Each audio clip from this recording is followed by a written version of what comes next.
McDonald's is one of the best-known companies and brands on the planet. Welcome back to the Digital Marketing Mindstorm channel. In this video, you'll see 4 mistakes McDonald's made that you can learn from. McDonald's has been a Mc household name for generations. The company operates over 37,000 stores in over 100 countries and regions around the globe. So it's safe to say they know what they're doing when it comes to marketing.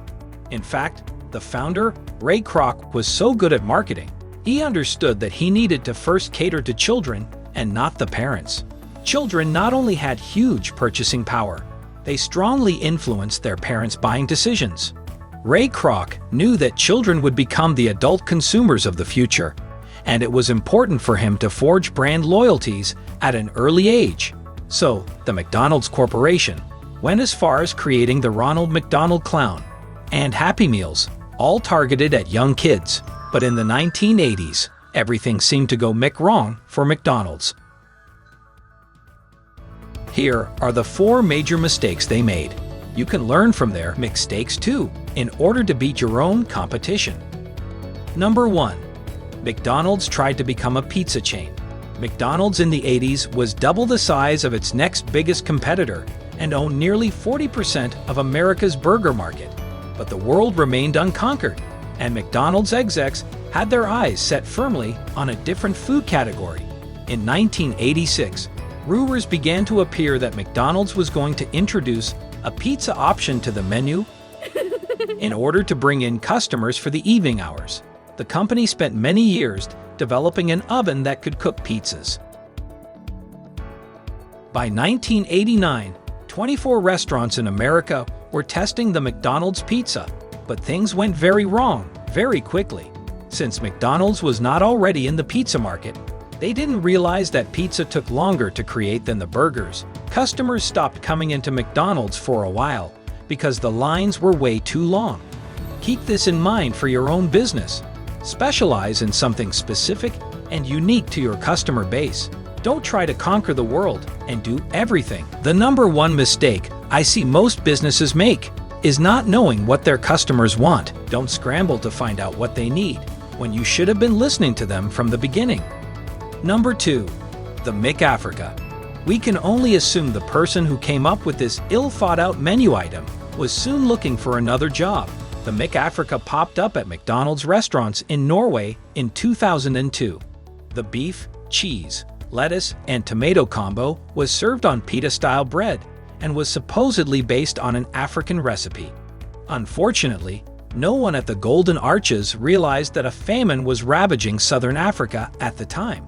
McDonald's quickly pulled the insensitive sandwich from the menu. Here's your takeaway.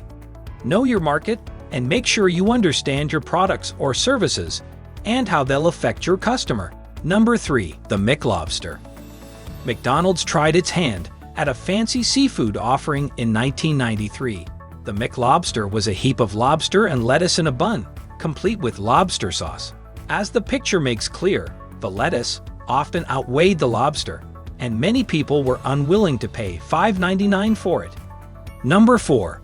The marketing team was not in touch with the employees in the trenches. They called it McMuffingate.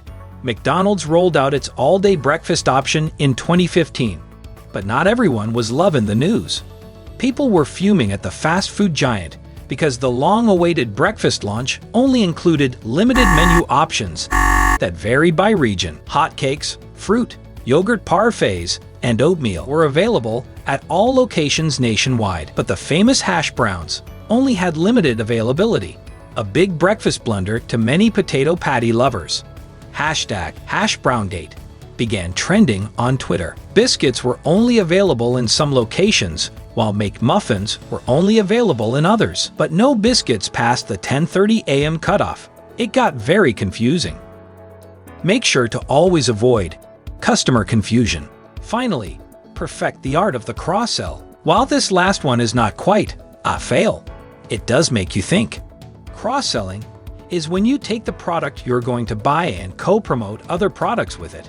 If this sounds familiar, it's because McDonald's perfected the technique. McDonald's has arguably the most famous cross-sell of all time. Would you like fries with that? This is a great way to increase sales. When they introduced the phrase, estimated increase was a whopping 15 to 40% of McDonald's annual profits. Think about what your fries are and how to cross-sell them with your own products or services. Using these tips, I've really been able to focus on my growth. I hope this helped you too. Let me know in the comments. And thanks for watching.